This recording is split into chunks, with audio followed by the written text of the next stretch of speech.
I will come back to you, sir. Shri Iyer, okay, coming to you at this point, how do you see this? You know, I don't think this is a simple case of government apathy or just neglect of cultural heritage. This seems to be a case of naked greed and corruption. And, you know, like we're discussing here, this government doesn't even seem to care about what the Madras High Court has to say. One directive after another has been flouted with impunity.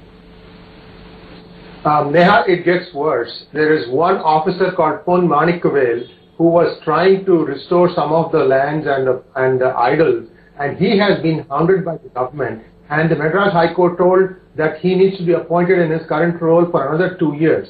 Now, this is planned plunder. This started way back when, you know, the Dravida parties used to believe that there was no God. Perhaps that's what spurred them to think that, okay, well, there is no God, so there is no temple. The temple has no validity. Therefore, it is okay to start, you know, encroaching this. This is a malaise that's been afflicting it for a long time. Now, I'll give you one simple example.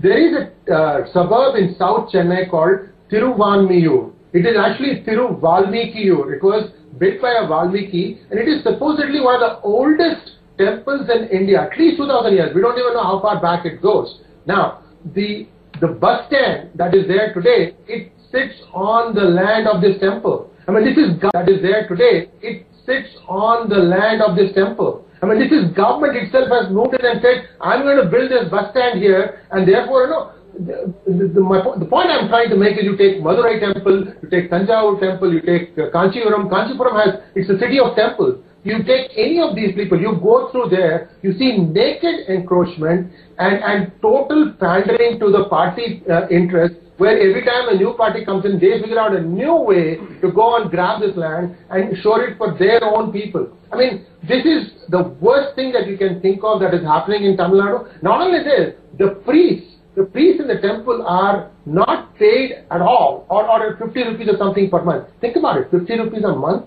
something in that range, maybe 500 now. But what happens is, there is an administrator in every temple. That person, appointed by HRNC, he gets 15,000 rupees a month. Rain or shine, he doesn't even have to show up. He gets his salary. So what happens to the priest?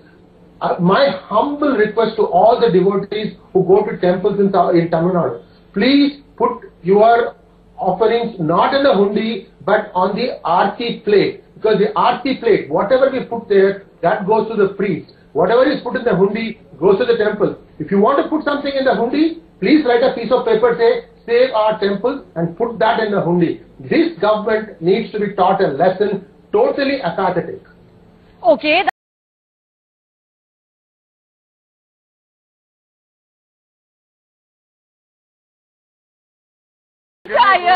You know, I don't want to reduce this to politics, but since the political questions are being raised and political arguments are being made, Mr. Iyer, I want you to answer this. Do you see the BJP fighting the IDMK on this?